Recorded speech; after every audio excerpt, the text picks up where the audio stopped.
of July weekend, and what better opportunity to make a great old American classic than my healthy twist on Southern fried chicken.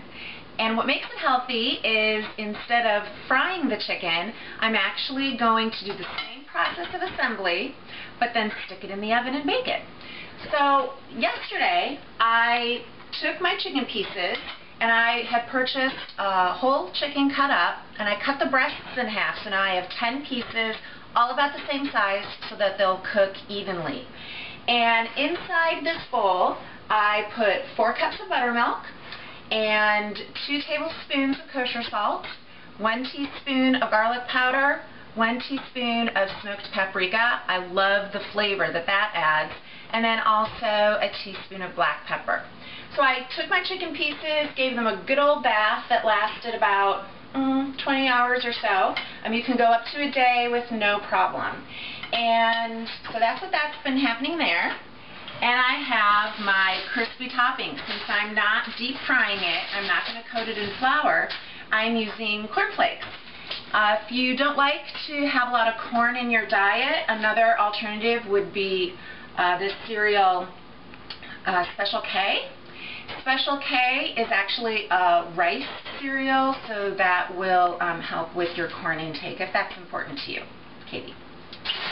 So I'm going to take my cornflakes. I've got about 6 cups in this Ziploc bag, and I'm using my rolling pin just to crush these.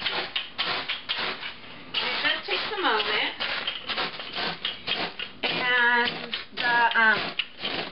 the basics behind this recipe is a combination from one that I grew up making with my mom in the kitchen, and it's also adding in some of those flavors that a good Southern cook in our family, my Auntie Sue, Virginian, through and through. She would make Southern fried chicken like none I have ever had. Really, really good. So I have all my cornflakes in here. I'm actually going to crush a few more that were at the bottom. And I will dip both sides of the chicken in the cornflakes and set them on my prepared pan. You can see that all these flavors have just soaked into this meat. And now I'm going to give it a good coating on either side.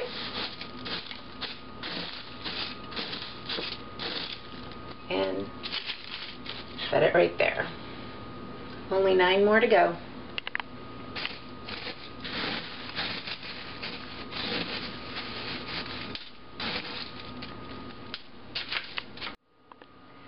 I still have some real crispy goodness left in my bowl. I don't want that to go to waste. So I'm going to finish just coating these all up. You know what? I've put a little space between each of these pieces so that they have room to breathe and not crowd each other. And you can see that this size pan is really ideal for 10 pieces of a whole chicken. It was, I think, a little over 4 pounds. And, yum, yum, yum. A little more right there. So now that I have got the chicken nicely coated, I'm going to add a little trick of my own, give a touch of sweetness, and I'm using Florida honey, which is a little hard to get off, so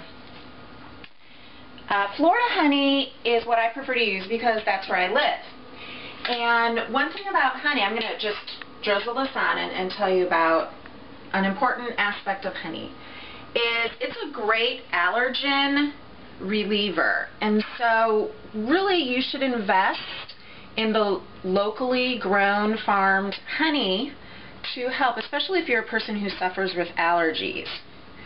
That's just gonna kind of help you get used to all the different pollens and things that are unique to the area that you live in. I know when both my daughters went away to Michigan for college, they both had a time adjusting with the different molds and pollens unique to that area.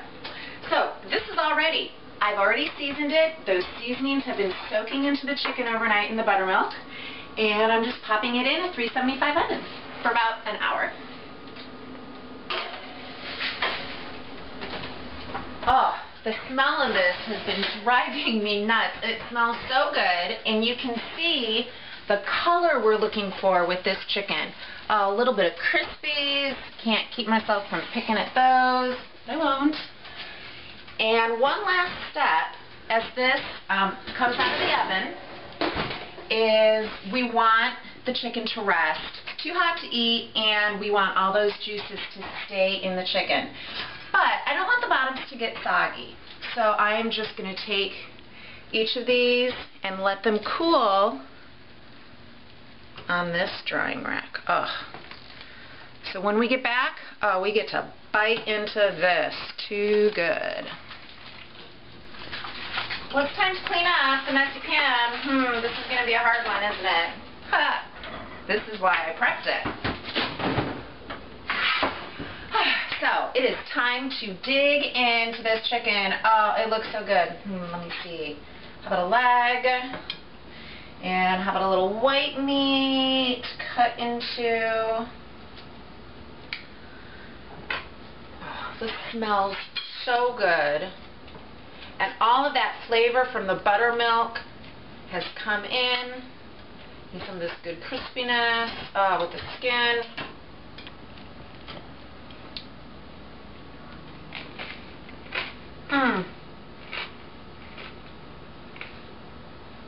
That's definitely what I'm talking about. Little salad, some potatoes. Really good. Happy 4th of July.